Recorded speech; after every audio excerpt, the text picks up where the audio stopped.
इनसे बहुत हर्ट होने के बाद आपने चुप रहने का एक इरादा बना लिया। आपको लगा कि चुप रहना इज़ बेटर देन बात करना। तो आपने बात करना छोड़ करके चुप रहना जब स्वीकार किया है, तो इनको ये लग रहा है अब ये आपकी शांति को भंग करने की कोशिश जरूर कर रहे हैं, क्योंकि ये आपको चुप नहीं रखना चाहते थे। ये आपसे लड़ते रहना चाहते थे, उग्र करते रहना चाहते थे। लेकिन ये सारा आपका मन नहीं था। आपने इन सब चीज़ों से अपने आप को अलग कर दिया है। Hello everyone, divine triple seven में आप सभी का स्वागत करती हूँ। मैं हूं निधि। कैसे हैं आप? आई होप आप सभी स्वस्थ होंगे, सुखी होंगे और सुरक्षित होंगे। आज की जो रीडिंग है वो कलेक्टिव जनरल रीडिंग है, टाइमलेस रीडिंग है। टॉपिक आपके पर्सन की करंट फीलिंग्स आपको लेकर के इस समय क्या है, हम यहाँ देखेंगे। आपको रहना है पॉजिटिव, कर देना है वीडियो को लाइक, चैनल को सब्सक्राइब अगर अब तक नहीं किया है तो। चलो जल्दी जल्दी से देख लेते हैं आपके पर्सन क्या सोच रहे हैं आपके बारे में। Angels, universe and divine please guide करिए मुझे। तो सबसे पहला कार्ड यहाँ पर आ गया है 10 ऑफ वॉन्ड्स का, मैजिशियन का कार्ड है। यहाँ पर आ गया है नाइट ऑफ कप्स का कार्ड, किंग ऑफ सॉर्ड्स। यहाँ पर है 8 ऑफ कॉइंस का कार्ड, ओके। टेम्परेंस का कार्ड है यहाँ पर, 10 ऑफ सॉर्ड्स का कार्ड है, okay. The hermit, the lovers and 5 of wands का कार्ड यहाँ पर है। सबसे पहले अगर हम इनकी राशियों की बात यहाँ पर करेंगे तो ये जो पर्सन है वो चारों ही एलिमेंट्स हैं, तो सभी राशियों के लोग आप देख सकते हैं। यहाँ पर है the star, king of coins and 2 of swords का कार्ड है। तो आप कैसे पर्सन की तरह उन्हें दिखते हो? उनको ये दिख रहा है कि जैसे आपने ना एक डू एंड डाई वाली सिचुएशन में से निकल के, मतलब बहुत सारे संघर्षों के बाद अपने आप को स्टेबल पर्सन की तरह दिखाया है। और आपकी जो भी इच्छाएं थी, जो भी आपका मैनिफेस्टेशंस थे, सारे के सारे मैनिफेस्टेशंस कंप्लीट हो रहे हैं। और जो आपका मैनिफेस्टेशन था वो कहीं ना कहीं शांति की तरफ था। आपका मैनिफेस्टेशन इस रिलेशन को लेकर स्टेबिलिटी की तरफ था। कहीं ना कहीं देखो, स्टेबल होना क्या होता है? स्टेबल होना ये आपका खुद का स्टेबल होना होता है, जहां आपको लगे कि I am okay, that's it. चाहे वो कहीं भी हो। अब अगर आप रिश्ते में हैं और आपको लगता है कि ये ठीक है, मुझे फर्क नहीं पड़ता, और या मुझे ये चेंजेस कर लेने से फर्क पड़ेगा, या जो भी कुछ है व्हाटएवर, जहां आपको अपना पीस ऑफ माइंड महसूस होता है, वहीं हम कहते हैं भाई रिश्ता स्टेबल है, क्योंकि चीज़ें स्टेबल तरीके से चल रही होती हैं। ठीक है, पीस ऑफ माइंड जब होगा तभी स्टेबिलिटी भी होगी। तो वो स्टेबिलिटी आपकी लाइफ में कैसे आ गई है? स्टेबिलिटी आ गई है जैसे कि आपने अपने ऊपर फोकस करना शुरू कर दिया। तो अब आपके पर्सन देख रहे हैं कि you are not focusing any more on him और हर। आप ज़्यादातर अपने ऊपर ही फोकस कर रहे हो, आप अपने पर्सन के ऊपर फोकस नहीं कर रहे हो, आप अपने पर्सन के बारे में ज़्यादा बातें नहीं कर रहे हो। आपके पर्सन देख रहे कि आप चुप रहना सीख गए हो, आपने एकदम से ना शांत होना सीख लिया है। मतलब एक्सप्रेसिव नहीं हो, लड़ते नहीं हो, गुस्सा नहीं करते हो। हालांकि आपके मन में बहुत सारी बातें थी जो आप कहना चाहते थे, लेकिन आपको लगा कि मे बी ये वो पर्सन नहीं सुनना चाहते हैं, तो आपने कहना ही बंद कर दिया, कहना ही बंद कर दिया। और चीज़ें जो है ना वो एक टॉक्सिक तरीके से आपकी घटनाक्रम में घट रही थी। तो आपको जब तक फर्क पड़ रहा था, मतलब आप जब तक इम्पैक्टेड हो रहे थे, क्योंकि जो अगला इंसान है ना वो इम्पैक्टेड नहीं हो रहा था, वो आपको परेशान करके भी इम्पैक्ट नहीं आ रहा था, वो आपकी आंखों में आंसू देख करके भी उसके मन में दया नहीं आती थी। वो ये भी नहीं सोचते थे ये कि एक ह्यूमैनिटी के नाते ही सही, अगर आपका रिलेशन उनके साथ है तो कहीं ना कहीं उनकी भी जिम्मेदारी है रिश्ते को चलाने की। वो चीज़ भी उन्होंने नहीं सोची। आपको कई बार उन्होंने धोखा दिया, आपके साथ में उन्होंने पूरी तरह से मैनिपुलेशन की, पूरी तरह से आपको धोखा दिया।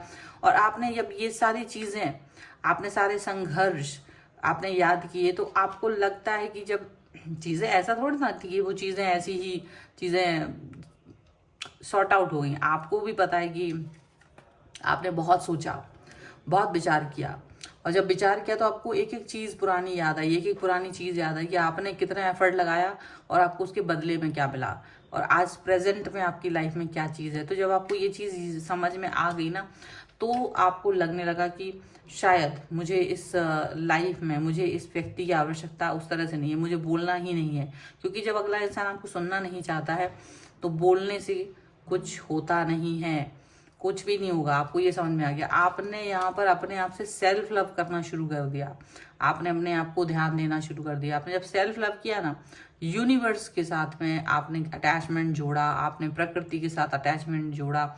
जब आपने सेल्फ लव किया है तो चीज़ें जो है ना आपके लिए ड्रास्टिकली चेंज होती हुई नजर आ रही हैं। आपके जो पर्सन है वो ज़बरदस्ती आपसे फाइट भी कर रहे थे, ज़बरदस्ती की लड़ाइयाँ भी लड़ रहे थे, और उस समय जब ये लड़ाइयाँ लड़ रहे थे तो आपको ये चीज़ अच्छी नहीं लग रही थी।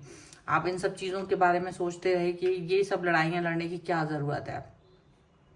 आप अपनी लाइफ में संघर्ष जरूर कर रहे हो, आप अपनी लाइफ में उसको अच्छा करने की कोशिश करते रहे, इनके साथ भी रहते रहे अपनी लाइफ में, तब भी आपको ऐसा लगा कि जैसे चीज़ें उतनी अच्छी हो नहीं रही, आपकी आंखों में आंसू रुकते नहीं थे। पर ये आंसू किसके सामने बहते थे? इस व्यक्ति के सामने बहना बंद हो चुके थे। आपके आंसू हमेशा यूनिवर्स के सामने, या फिर आप अपने भगवान की जब पूजा करते थे तो मंदिर में ही आपकी आंखों में आंसू आया करते थे। आपकी आंखों में आंसू कभी भी इस व्यक्ति के साथ सामने नहीं आए हैं, ऐसा एकदम साफ साफ नजर आ रहा है।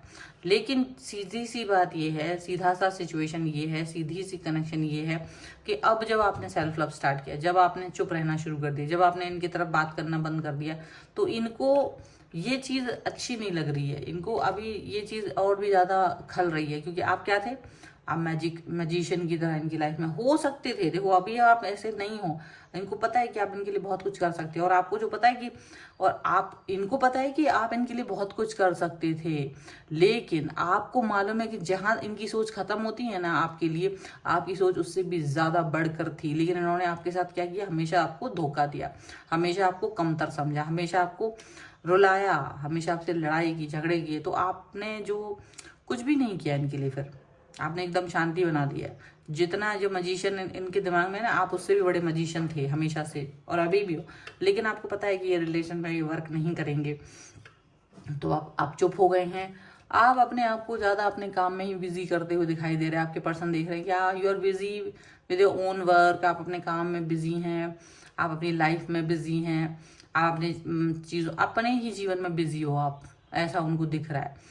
और इसी वजह से ये पर्सन जो है ना, ये बात को फोकस नहीं कर पा रहे कि आप जो हैं वो अच्छा कुछ भी कर सकोगे लाइफ में, आप कुछ भी अच्छा कर सकोगे, ऐसा फील ही नहीं कर रहे हैं।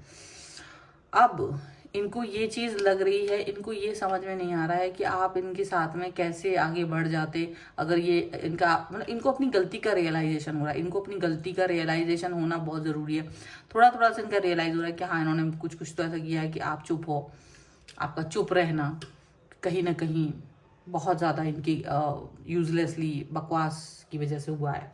तो इनको ये समझ में आ रहा है, इनको ये बात अच्छे से समझ में आ रही है कि ये सिचुएशन कितनी भी मतलब कैसी भी हो, लेकिन शायद ये इस सिचुएशन से बाहर निकल सकते थे अगर ये चाहते तो, या ये आपको इस सिचुएशन में नहीं डालते ये चाहते तो।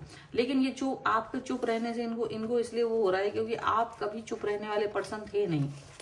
आप हमेशा अपने आप को एक्सप्रेस करते थे, चाहे गुस्से में ही सही, चाहे अपनी बात कहने के लिए ही सही। लेकिन अब आप अपने आप को एक्सप्रेस नहीं कर रहे हो, यहाँ पे ये चीज़ दिख रही है।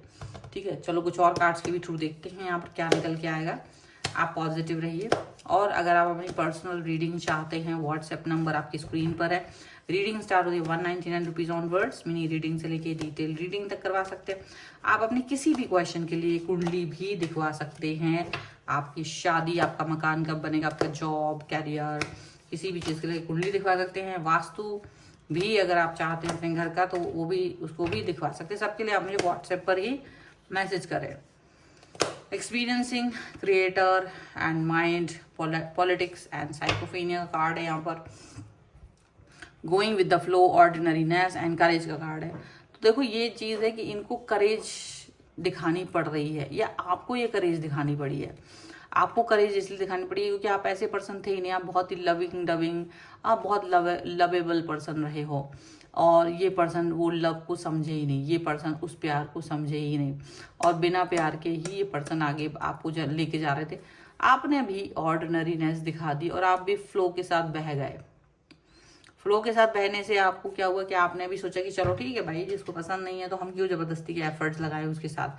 तो जो ये आपकी थॉट प्रोसेस रही है वो कहीं ना कहीं आपके लिए काम कर गई है। एक्सपीरियंस इनको लग रहा है कि हाँ अभी इनकी गलती है, आपका चुप रहना इनको अच्छा नहीं लग रहा है, बट इनको समझ में आ रहा है कि गलती तो इन्होंने ही की है ना, रियलाइजेशन तो इनको होगा ही।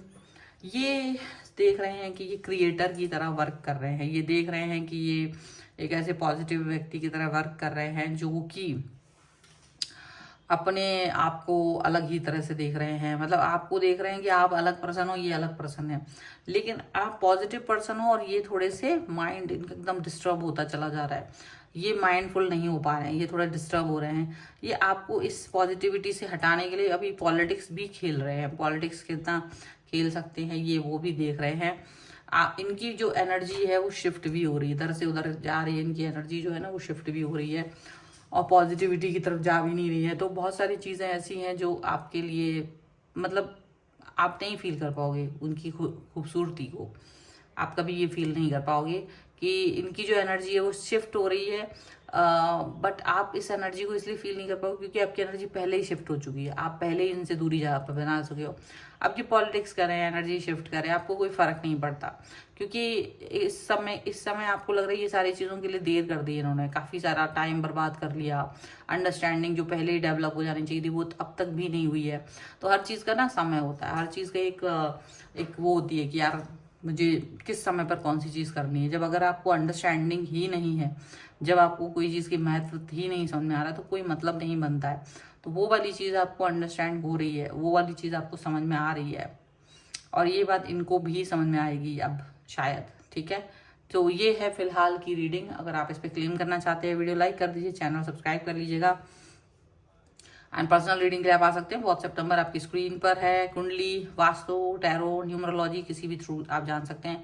चैनल्स मेरे सारे और मेरे इंस्टाग्राम के अकाउंट का लिंक आपको डिस्क्रिप्शन में मिल जाएगा, आप वहाँ भी मुझे फॉलो कर सकते हैं। मिलते हैं एक नई रीडिंग के साथ जल्द ही, तब तक देखते रहिए divine tarot 777। Thank you for watching, bye.